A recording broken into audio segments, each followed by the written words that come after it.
Okay, greetings and welcome to Antennas in a Nutshell. Here's a little ditty. Crack open an antenna. What do you get? A wavelength or two and deeper in debt. Seriously, though, antennas have several characteristics that interest us. Of course, might be cost, portability, efficiency, and effectiveness. Well, effectiveness relates to how well the antenna manages to connect one station to the other. In other words, does it get the job done?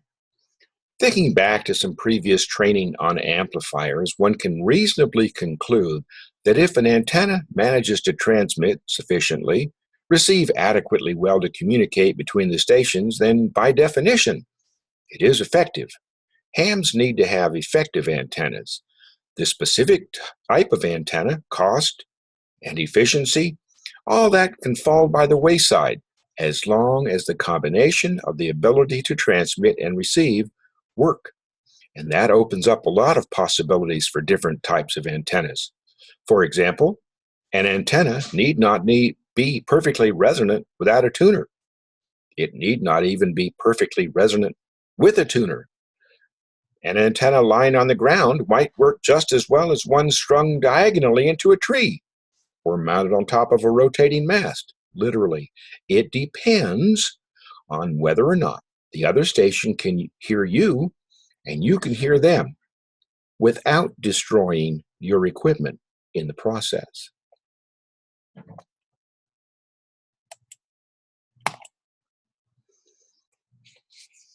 First, consider the issue of not destroying your equipment.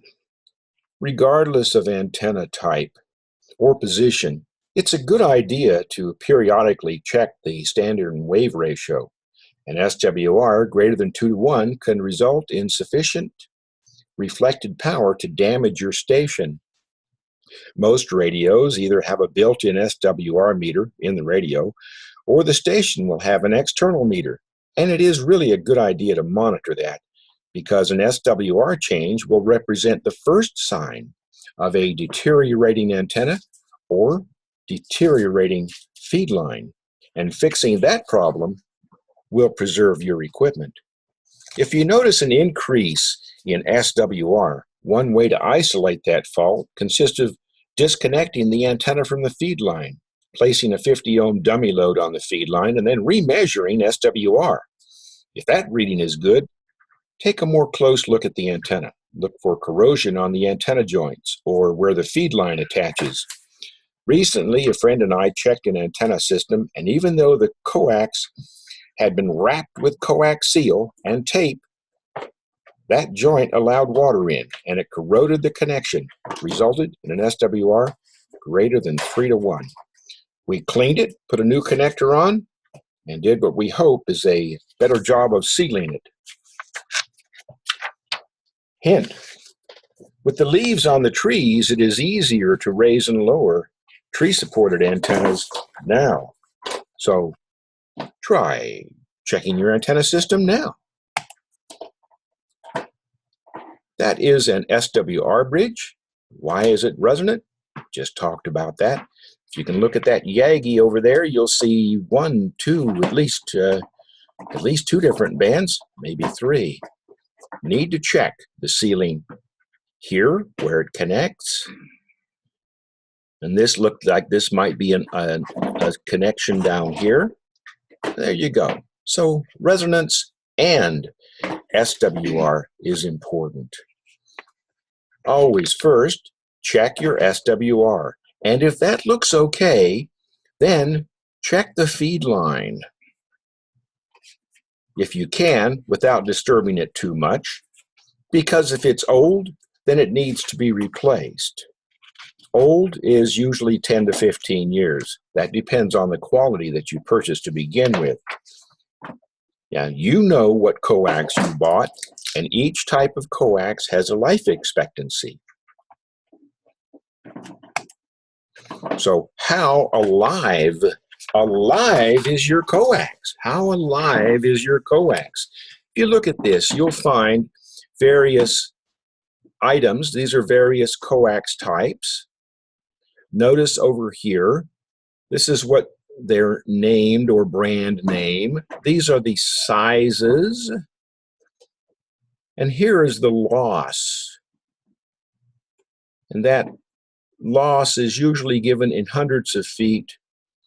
And it's usually, there will be another table that lists the loss at particular frequencies, because the frequencies affect the loss as well. These are generally loss for the HF bands. I'll show you another in a little bit. But look at the life expectancy. LMR 400, 6 dB loss, 20-year life expectancy, and forget about the prices. Those things will change every day. Okay? So there you are, different types of coax, different sizes. LMR 400 seems to be a really good quality coax. We'll take another look at that here on the next slide. So here we go. Here is how good is your coax. You notice on the previous slide they were anywhere between 7 to 20 years. Well, I think it was actually 10 to 20 years. So if you got good coax, you're good for a while. But here is the big one. How good is the coax? What the heck? Look, you can buy coax that's good for 50, so 30 megahertz. So that's a normal sideband, normal HF. Look at these losses. 6 dB for RG174. This is for 100 feet. 3 dB for RG58, right? Different losses. That's pretty low, really. But guess what happens if we take RG58 and try to use it for 440 megahertz? Look at that. 12 dB loss. That's more than 10. 10 dB is what? 1/10 of the signal makes it through. Wow. On the other hand, if you run RG8X instead, then that's going to give you an additional, what, 3 dB, which is twice as much. So 1/5 of the signal makes it through. Okay, so look at that. Look down here now for losses. LMR, see if we can find, I didn't see 400 on here. But you'll notice these are physical diameters and sizes, okay? So if you're going to use an RG or a cable, make sure you use a cable that works well at the frequencies that you need, okay? You make sure you use it at the frequencies you need. For example, if you're going to run 440, you really do not want to use RG58. You want to use something with a lot less loss than that, something over here maybe, or LMR 400, which is even lower, but not on this table. Okay, so use the right coax for the job. Otherwise, you're throwing away everything that you worked so hard to build and to get. Okay. Now, we mentioned antenna principles for a little bit. How about power transfer? Power transfer. Wow. Maximum power occurs when the impedance of the radio equals the impedance of the antenna system. But maximum energy transfer occurs when the impedance of the radio equals the impedance of the antenna. Ta-da! All the way through. Do not throw away power through the cable. That's what we just got through talking about coax for. So therein lies this magic and mystery of antennas. The magic and mystery of antennas. Maximum power transfer. That's what we want. That means that a non-resonant antenna fed through a tuner for a non-resonant frequency may work, but not as well as a resonant antenna at that frequency. That is particularly true for an antenna that is too short for the desired frequency. Recall that even element length 2-wire antennas display resonance on the primary frequency and odd harmonics. The primary frequency occurs when each wire equals 1/4 wavelength. That is to say, the dipole is 1/2 wavelength from end to end. And that calculation meets the standard formula. 1/2 wavelength equals 468 divided by the frequency in megahertz. But you talk to the ARRL, they'll say, cut it long and then cut it to fit. Well, what that means is that 468 really sort of depends on wires and wire sizes and closeness to grounds and all that sort of thing. So really, it's 492 divided by the frequency in megahertz. And if you do that, you'll get a much longer antenna and you can have a lot better time cutting. But at least you'll cut it to the right length rather than trying to add things. So a 40-meter dipole has a third harmonic at about 721 point something or other. So it'll actually work on 15 meters without a tuner on that frequency. But let's have some fun. What happens if we take an 80-meter dipole length or a 40-meter dipole length and feed it about 37.8% of a wavelength from one end instead of in the middle? Do we still have an 80-meter half wavelength end to end? Yes, we do. Do we still have a 40-meter wavelength end to end? Yes, we do. So is it still going to work on 80 and 40 meters? Yes, it is, but we'll need a matching transformer at the feed point. They're calling this a 4-to-1 Balun. A matching transformer, matching unit at that feed point in order to change the 50 ohm impedance cable to the 200 ohms that the feed point will represent. But feeding off center also provides what? Two end-fed antennas, 183, 150, and another one, 133. And in this particular case, one of them that is 25 feet, one that is 41 feet, and one that is overall 66 feet. What does that get us? Guess what that gives us? More for your money. Feeding off center provides two end-fed elements as well as one of the overall length. In other words, we could have two half waves on 20 and a 75-foot section or a full wave on 40 and 4 half waves on 10. So guess what you get from an 80-meter off-center fed dipole? One antenna, good for 80, 40, 20, and 10. 80, 40, 20, and 10. Wow, huh? That's why people like OCFs instead of ordinary dipoles. But you get more than that. This is the radiation pattern for an inverted V configured OCF antenna. Notice an inverted V configuration for a dipole. This would look like a continuation of the donut. It would be a continuation of the omnidirectional donut, right? But still broadside to the antenna, would transmit primarily broadside. With dipole has about 2.5 dB gain, by 2.15 dB gain by definition of dBi. I'll tell you about that lie in a minute. Okay, but guess what happens when you have a OCF inverted V? You get it does not go directly broadside. And look at here, 7.25 dBi. What that means is 5.1 dB gain. Want to say that one more time? 5.1 dB gain off center. Not directly broadside, but off center. Bidirectional. Okay? Wow. Why do you want a dipole? Why do you want an inverted V? Think, look what you get. Okay.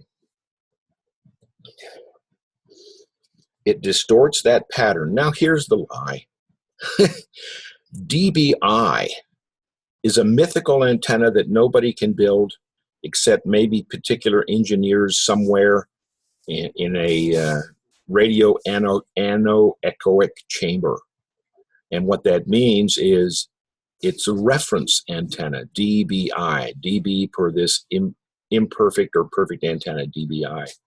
But the difference between a DBI statement and a dB statement, when someone tells you they're selling an antenna and they say this has 7.25 dBi gain, well, that's really only 5 dB over a dipole.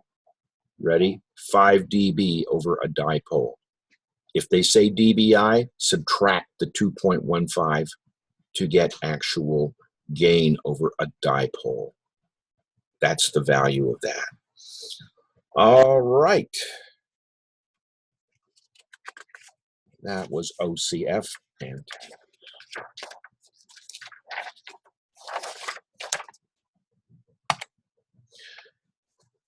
In their most basic form, Yagi antennas are very simple to understand. They consist of a dipole-fed element called the driven element, that's this one, with a 5% longer reflector in the rear, this one, and a 5% shorter elements as directors, that's this one, in the front. So the signal is going that way, going from right to left in this picture. Each Yagi element rests on the boom about 20% or 2/10 of a wavelength apart once you get out here. These two, this is a little bit less. There are calculations to do it, but if you just throw everything together and make them all 20%, it's going to work. So you could go 20%, 20%, go out another 20%, another director, another 20%, another director, okay? Yes, you can actually use a dipole with 1/4 wavelength pieces, and that's what this is. This is actually 1/4 wavelength piece. They're not touching, they're not connected to the boom. This is an insulated thing, and then they're going to solder a wire here, and that's the coax to feed it. And you'll actually have a dipole, a vertical dipole, and these pieces can now be single pieces through whatever it is. Practically, though, to conserve component strength and increase durability, many dipoles feed a single piece, so another dipoles, these are driven elements, will feed this single piece of metal with the coax shield will go to one side, and then there will be a matching element that will connect to the other side for the center conductor. But a regular dipole will work for the driven element. Many Yagi antennas use impedance matching devices such as transformers or gamma match, a delta match, that type of thing. Although folded driven elements will all have to have the transformers because they present, if you fold the dipole for the center, for the Yagi here, instead of just having a regular ordinary dipole, you actually fold the elements, make a loop that goes like that and two ends here. That goes up to about 300 ohm impedance. And the good thing about using a folded dipole driven element is that it provides a good broad bandwidth. So you can go look up someplace to find how to build a Yagi if you want one. But the really nice thing about Yagis, for example, even this simple 3-element Yagi here, driven, reflector, and director, gives 8 dB gain, which is 6.7 times increase in power. In other words, 35 watts in equals 234 watts out.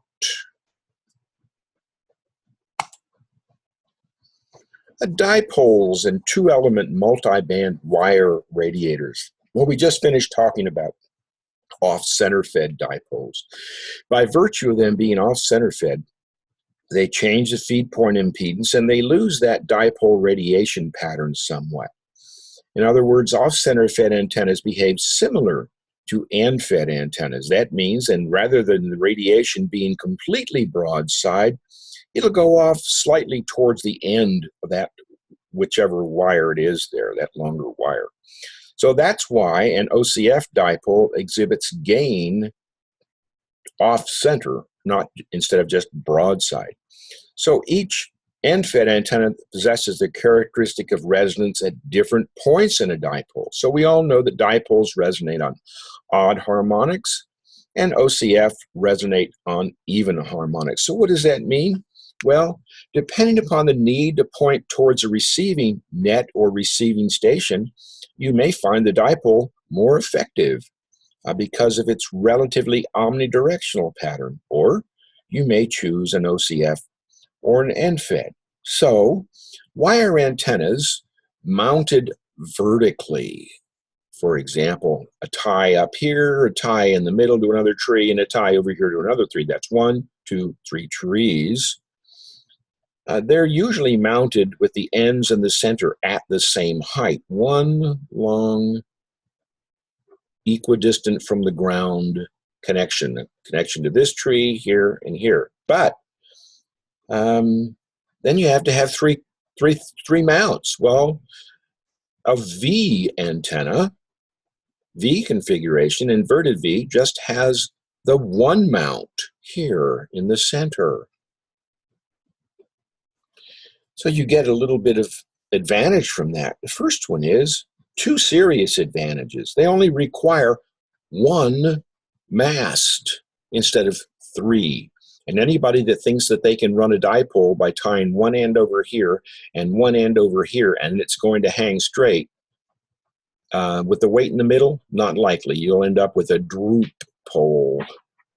So you either need 3 or you need just 1. So if you use the V antenna, it actually gives you a couple things. First one is these elements, the radiating elements that would be the normal length for a dipole, can be a little bit less, about 5% less.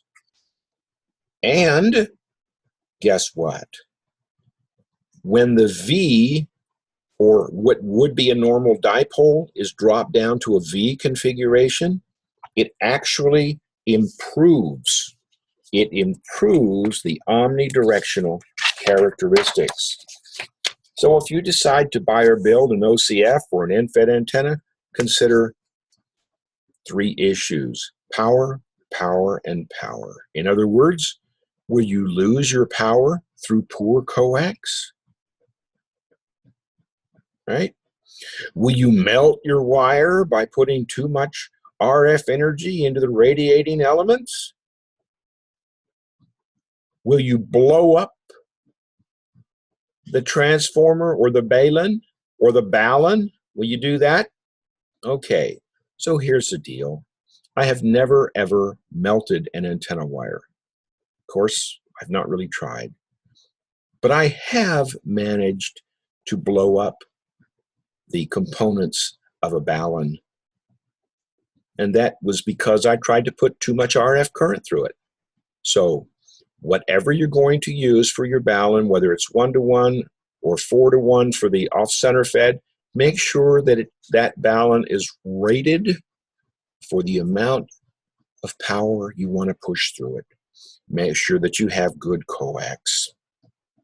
Far better to buy good coax and a proper balun today than go spend more money on a new piece of coax or a new balun tomorrow.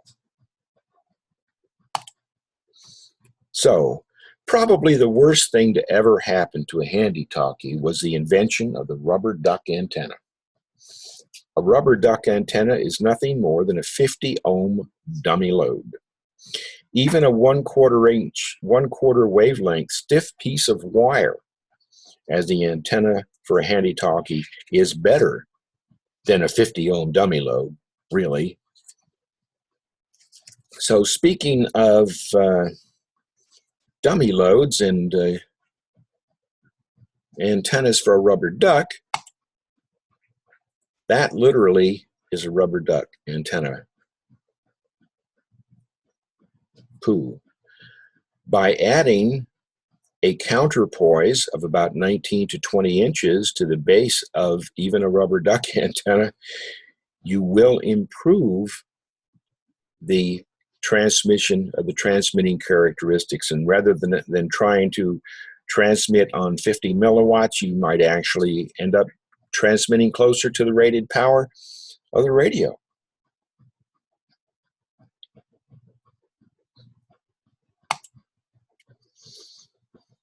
So, well, what about a commercial vertical antenna that's supposed to be omnidirectional, such as this one, right? An omnidirectional antenna. They may be close to omnidirectional, but they're not perfect. For example, several weeks ago, a couple of us repaired the feed line to a Ringo Ranger. The antenna now has a great SWR, but the owner of that station still cannot work all of the stations that he could before the SWR went to 3-to-1 or so. And that's because the Ringo Ranger, the antenna, was not in the same position as it was before. Here on this vertical, this is a quarter wavelength vertical. Notice this is and they're saying what it comes out to be is 234. It should be half of 492, so what? Not 234, but it's close. Notice the depression on these. In the first place, make the radials, and there actually are 4. We're only looking at 2. The other 2 are on the other side here. They're about 5% longer than the main vertical element, and they bend down at about this 30-something degrees, because otherwise, at this angle, the impedance of that vertical is around 30-something ohms. When they're bent down, it will increase the impedance to about 50. So that's why you see that angle here, okay? Also consider the physical location in regard to other nets in operating what type of antenna you want.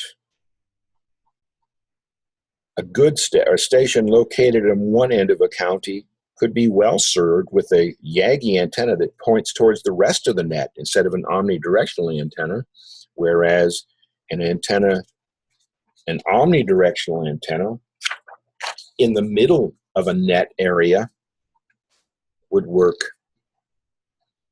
for someone that needed true omnidirectional coverage. So here are some fun facts. First off, hams use the standard formula 468 divided by frequency. Well, in free space, it's actually 492 divided by frequency.